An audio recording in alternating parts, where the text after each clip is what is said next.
Wel, mae'r cystadlu bron a dod i ben yn y dosbarth yma nawr i'r Heffer Croesfrid Biff Ifanc a Gwyn. Dau brwt wedi wneud i benderfyniad. Le mae'r garden goch yn mynd? Ydy, mae'r garden coch wedi dod i Ynys Môn. Cemlyn Roberts Ia, a Lady Gaga. efo heffer gywir iawn.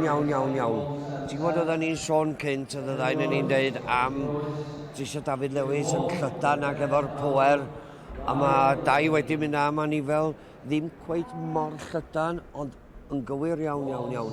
Falle bod e'n teimlo, falle fydde Heffer David chydig bach rhyd rhwng falle haf nesaf. Pwy a wyr wrth edrych ymlaen i'r dyfodol, ond pwy a wyr yn dyfe. Fe sy'n cael neud i benderfyniad, y dau sydd wedi cael ei dwylo arnyn nhw.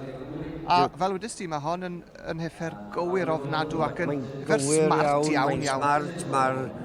Mae'r lliw dipyn bach o wyn yn ni. Chydig bach o froc arni ar ei bola. Dipyn bach o froc yn ni. Haid i fi fod yn andros o falus achos mae gennym ni yn dod i fewn yn nes ymlaen heddiw. Yn y dosbarthiadau Biff Ifanc. Oes. Yn union.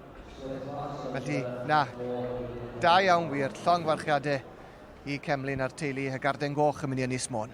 A mae'n ato ni fan hyn nawr am sgwrs fach. Llongfarchiadau. Wel, Cemlyn, llongfarchiadau mor iawn i ti. Y garden goch yn aros yng Nghymru ac yn mynd i Ynys Môn. Diolch yn fawr, thank you. Oedd hwnna'n ddosbarth cryf Cemlyn yn daith. Oedd, o'n ddosbarth anodd yna. A beth yw hanes yr anner fach yma?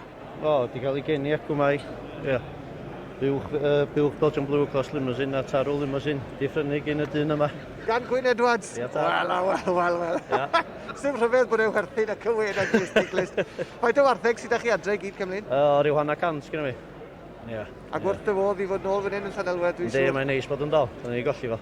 Wel, llongfarchiadau mor iawn i ti. Diolch yn fawr. Heffer werth i'w gweld.